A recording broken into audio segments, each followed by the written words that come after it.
Selamat pagi, siang, sore, atau malam teman-teman semua. Perkenalkan, nama saya Rafa Adi Kumala, NIM A11 2022 14177. Pada kesempatan kali ini, saya akan mempresentasikan tugas responsi dari mata kuliah bimbingan karir penjurusan Data Science kelas D2E siang. Pada kesempatan kali ini, saya mengolah data menggunakan dataset diabetes yang saya ambil dari Kaggle. Nah, pertama-tama saya import library yang nantinya saya butuhkan. Ada import library untuk visualisasi, pre-processing, lalu untuk model-model yang akan saya gunakan nantinya, seperti itu. Lalu yang kedua ini ada untuk cloud datasetnya, yaitu saya mendownload dataset diabetes dari Kaggle. Lalu di Event ini untuk menampilkan informasi dataset 5 data pertamanya, yaitu memiliki jumlah barisnya yang sekitar dataset ini memiliki jumlah baris 768 dan 9 fitur atau 9 kolom. Fiturnya yaitu ada pregnancy, glucose, blood pressure, skin thickness, insulin, dan lain-lain sebagainya. Nah, ini untuk selanjutnya kita cek dari tipe datanya dan ada missing values-nya apa tidak. Nah, dari sini dari 9 kolom atau fitur tadi itu hampir semuanya itu integer tipe datanya, dan ada 2 yang float. Itu ada di BMI dan diabetes predict function. Kayak gitu. Lalu ini untuk statistik datanya, statistik secara deskriptif. Yang selanjutnya kita cek distribusi target variabelnya.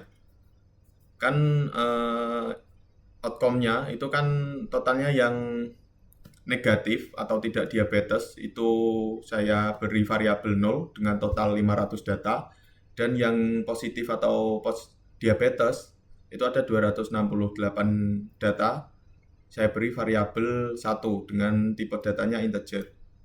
Kayak gitu. Presentasinya tuh kurang lebih yang tidak diabetes 65%, yang diabetes 35%. Datanya ini tuh sedikit imbalance dengan rasio 1:1,87. Terus dataset ini cukup wajar karena di dunia nyata memang lebih banyak orang yang tidak diabetes, tapi karena ada ketidakseimbangan, nantinya kita akan pakai SMOTE supaya modelnya tidak bias ke kelas mayoritas. Jadi SMOTE itu untuk membalancekan datanya, kayak gitu. Lalu kita masuk ke tahap selanjutnya, yaitu eksplorasi data atau biasa kita sebut EDA. Yang pertama-tama kita identifikasi missing values-nya terlebih dahulu. Kita cek nilai 0 yang tidak masuk akal, yaitu ada 5 kolom yang nilainya tidak masuk akal atau biasa kita sebut missing values. Yang tertinggi itu ada di skin thickness sama di insulin. Itu tinggi sekali. Secara medis ini tuh nggak masuk akal karena orang hidup pasti punya tekanan darah dan gula darah. Jadi nilai 0 ini kemungkinan besar karena data tidak tercatat atau alatnya rusak. Makanya nanti kita isi pakai median supaya model tidak belajar dari data yang salah. Seperti itu. Nah, ini untuk visualisasi, analisis distribusi fiturnya. Nah, ini tuh yang tidak menunjukkan grafik naik atau barnya naik itu yang 00 tadi. Nah, di sini kan insulin yang paling banyak sama di skin thickness. Itu yang paling banyak nilai nolnya. Kalau untuk glukos distribusinya cenderung normal, BMI mendekati normal, age-nya juga mayoritas pasiennya berusia 20-30 tahun. Insulin dan skin thickness itu yang banyak missing values-nya atau nilai nolnya. Nah, ini adalah heat map correlation metric-nya.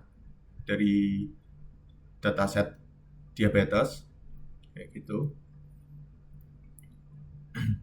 Glukos ini dari heatmap tadi, glukos mempunyai korelasi yang paling tinggi sekitar 0,47 dengan diabetes. Ini masuk akal karena diabetes itu ya tentang kadar gula darah. BMI juga lumayan tinggi di 0,29 karena obesitas faktor risiko diabetes. Menariknya, prognosis juga cukup tinggi, mungkin karena diabetes gestasional saat hamil, sedangkan blood pressure dan skin thickness korelasinya rendah, jadi tidak terlalu berpengaruh. Nah, ini visualisasi menggunakan box plot berdasarkan outcome-nya. Nah, ini nanti berhubungan dengan outlier-nya. Jadi dari garis ini ke garis ini sampai tengah ini kita sebut Q1, Q2, Q3.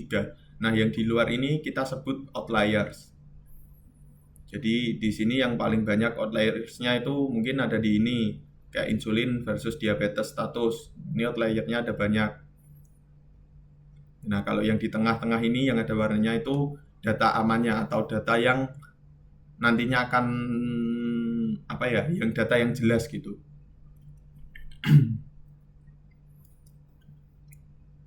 Nah, pasien diabetes cenderung memiliki glukos yang lebih tinggi. Itu perbedaan jelasnya. Menurut BMI, pasien diabetes umurnya itu lebih tinggi dan pasien diabetes rata-rata lebih tua. Nah, ini tadi untuk mendeteksi outlier, kita itu ada banyak outlier-nya, lumayan banyak. Yang tertinggi di sini ada di blood pressure. Ada 45, jadi kurang lebih ada hampir semuanya itu ada outliers-nya. Tapi dalam hal ini outliers tidak saya tangani.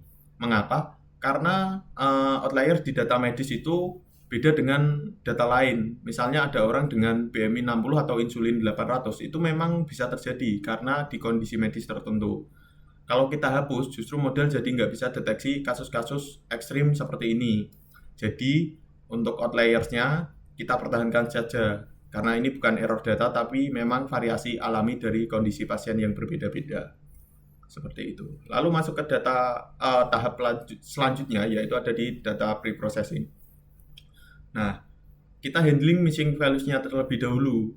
Jadi yang nilai 00 tadi, kita handling, yaitu ada glucose, blood pressure, dan lain-lain. Ada 5 data yang tadi banyak missing values-nya, kita handling menggunakan median imputation berdasarkan group outcome-nya. Kayak gitu. Setelah itu kita masuk ke fitur engineering. Kita membuat fitur-fitur baru atau kolom-kolom baru seperti BMI kategori, age group, grup umur, terus glucose level, kayak gitu. Jadi totalnya kurang lebih jadinya yang tadinya hanya ada 9 kolom menjadi 15 kolom. Age group itu untuk kategori usia, BMI kategori, untuk kategorisasi BMI, lalu ada interaksi glukos dan BMI juga, kayak gitu-gitu. Nah, selanjutnya kita encoding kategorikal. Setelah itu lanjut lagi kita ke split datanya. Jadi kita pisahkan fitur X dan fitur targetnya. Fitur dengan variabel X dan targetnya kita kasih nama variabelnya Y. Seperti itu. Targetnya tuh di outcome, fiturnya tuh ada yang tadi kolom-kolomnya tadi. Nah, dari split data kita dapat di 80-20 atau 8:2. Training set di 614 sampel atau sekitar 80%, dan testing setnya itu 154 sampel. Totalnya kan tadi 768, jadi kita bagi menjadi 80-20. Jumlah fiturnya itu ada 19 setelah kita encoding tadi. Nah, ini distribusi kelas di trainingnya itu ada di 400, untuk yang tidak diabetes dan 214 untuk yang diabetes. Ini variabelnya 0 dan 1. Nah, untuk yang testing kita gunakan 100 untuk yang tidak diabetes dan 54 yang diabetes. Nah, sebelum itu kan ini datanya tidak balance nih, imbalance. Yang seperti saya katakan tadi, 65 banding 35. Nah, inilah tugasnya SMOTE. SMOTE itu berfungsi untuk membalanskan data. Dari yang sebelumnya data trainingnya 400 banding 214, kita SMOTE menjadi rata pada training datanya, yaitu untuk yang tidak diabetes 400, yang diabetes juga 400. Kita menambahkan sekitar 186 sintetik data atau data sampelnya itu sekitar 186. Kenapa saya menggunakan SMOTE? Karena kalau langsung kita training, model cenderung bias ke kelas mayoritas. Mayoritas itu sendiri menunjuk ke non-diabetes tadi, karena lebih sering lihat kelas itu. SMOTE ini bikin data sintetis untuk kelas minoritas atau yang diabetes, supaya jadi balance 50-50. Jadi dengan begitu, model belajar kedua kelas dengan sama rata.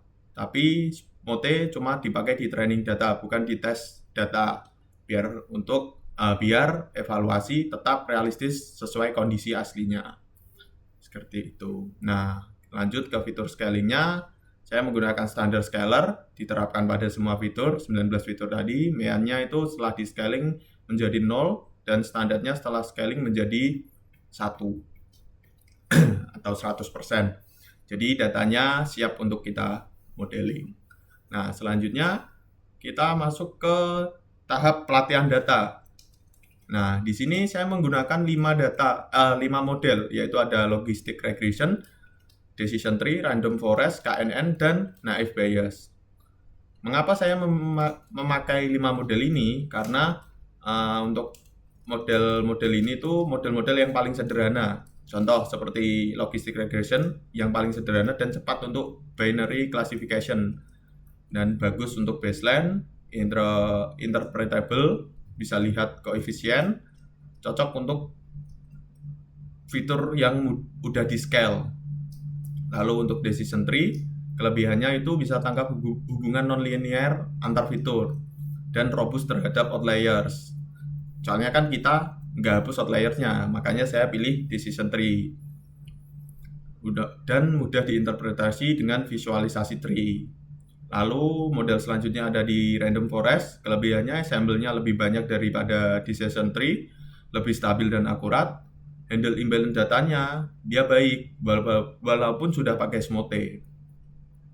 Dan bisa kasih fitur important untuk lihat fitur mana yang lebih penting.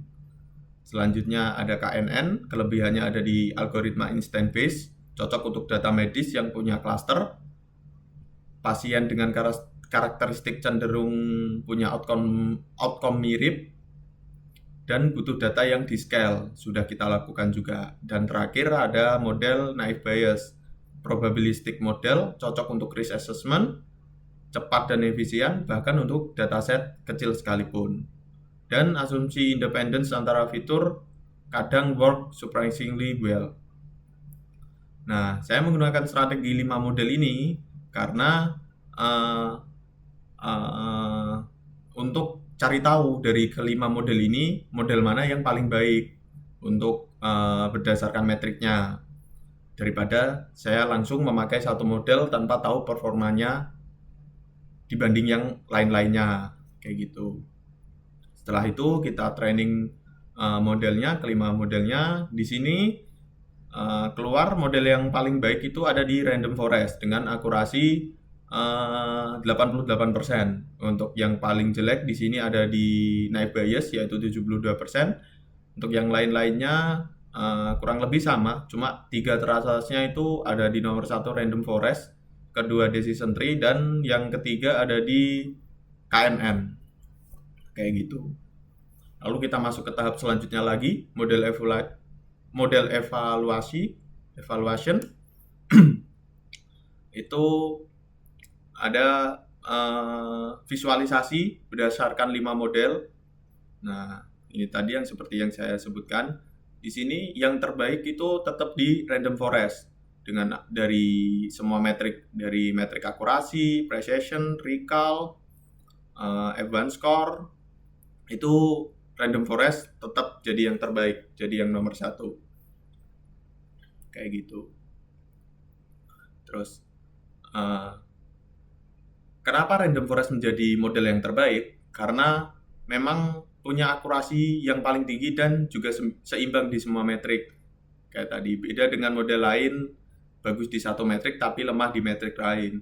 Untuk kasus diabetes, kita butuh model yang seimbang supaya tidak terlalu banyak false positif atau alarm palsu dan juga false negatif atau deteksi salah deteksi gitu. Nah, ini untuk visualisasi conversion metriknya dari top 3 model, Random Forest, Decision Tree, sama KNN. Dan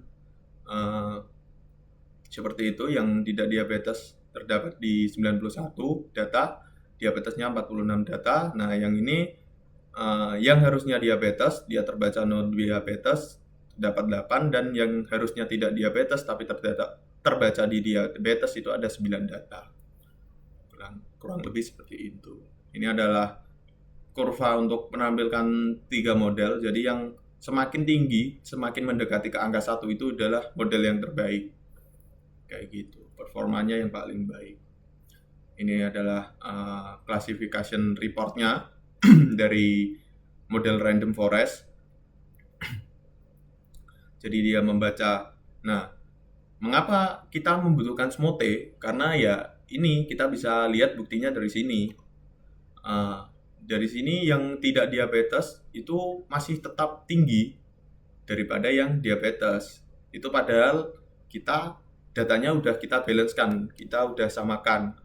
Bagaimana jika datanya masih imbalance? Jelas nanti bisa jadi non-diabetes itu sangatlah tinggi karena model itu akan membaca data kelas mayoritas dibanding data minoritas. Nah, selanjutnya sebelum itu semua berakhir, kita masuk ke tahap yang terakhir, yaitu ada di hyperparameter tuning atau model optimization. Jadi dengan hasil yang seperti tadi, random forest memiliki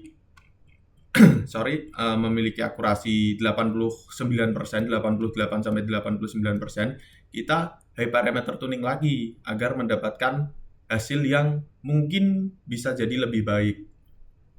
Nah, setelah itu kita optimize model random forest dengan cara grid search CV dengan 5-fold cross validation. Kita coba semua kombinasinya, coba 50 kombinasi, kurang lebih kita mendapatkan 5 fold atau 5 kolom berbeda dan 12 kandidat, totalnya jadi 60.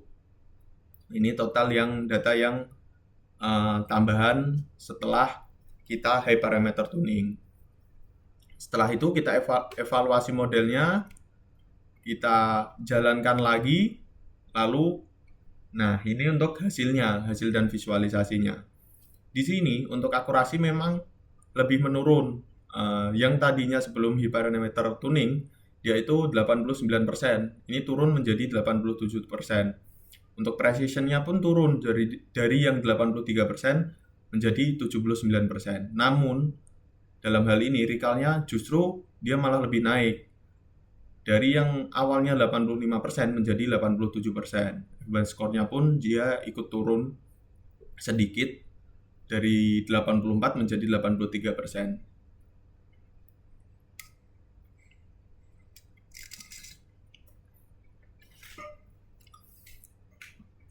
Nah, mungkin banyak yang meragukan atau bertanya gitu, kenapa setelah hyperparameter tuning akurasinya malah menurun? Ini adalah hal yang wajar karena kita pakai SMOTE di training data. Model jadi lebih berhati-hati dalam memprediksi, kadang lebih konservatif untuk menghindari misdeteksi atau salah deteksi seperti tadi. Recall-nya naik 2,2%. Inilah yang sangat penting, karena model yang sekarang bisa deteksi lebih banyak kasus diabetes. Artinya, lebih sedikit pasien diabetes yang terlewat atau false negatifnya berkurang untuk medical screening. Ini lebih penting daripada akurasi tinggi. Kayak gitu.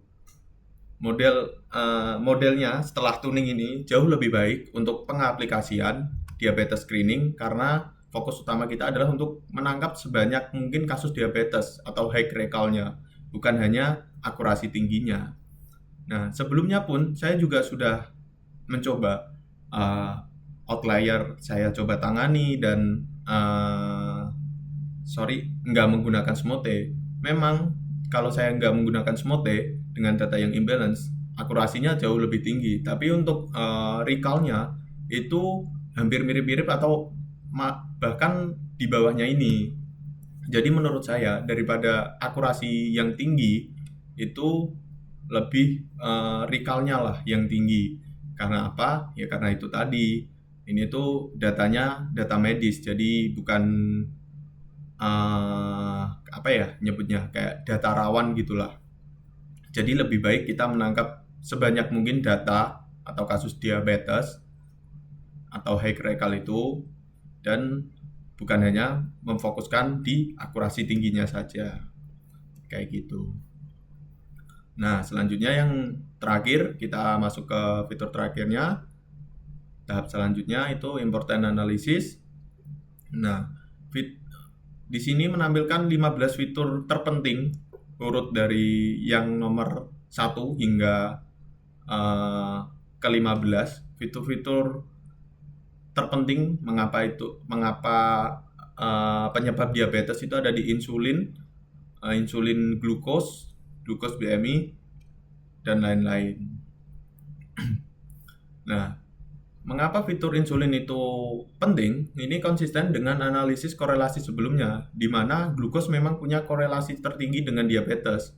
Model pakai fitur ini paling banyak untuk ambil keputusan. Menariknya, fitur-fitur interaction seperti BMI-H, glukos BMI juga masuk top 15. Artinya kombinasi dari beberapa faktor lebih informatif dibanding satu faktor saja.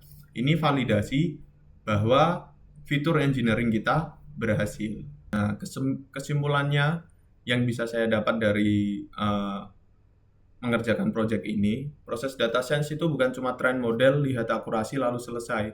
Ada banyak tahapan krusial, seperti mengerti EDA, kita melakukan pembersihan dan proses data dengan lebih bijak, lebih baik, pemilihan engine fitur untuk ekstrak informasi lebih, handle imbalance jikalaupun ada, compare multiple model, jangan stuck di satu model aja, terus kita harus tune high parameter untuk optimasi modelnya, dan kita tidak harus terpaku pada akurasinya. Jadi kita harus lihat dari dataset yang kita gunakan. Semuanya itu bukan cuma tentang akurasi. Nah, yang paling penting mungkin dari saya, kita harus memahami konteks problemnya atau konteks datasetnya. Itu dari dataset medis kah, bisnis kah, atau dataset yang lain-lain kah. Technical skill itu penting, tapi pengetahuan yang bikin model benar-benar applicable dan sangat berguna di dunia nyata. Ataupun output yang kita dapatkan itu jauh lebih berguna jika kita mengetahui latar belakangnya. Kayak gitu. Saya rasa cukup presentasi dari saya. Apabila ada kurang atau salah dalam penyampaian, salah kata, ataupun masih banyak kurangnya dari project yang saya kerjakan kali ini, saya mohon maaf. Saya Rafa Adi Kulmala, pamit undur diri. Terima kasih.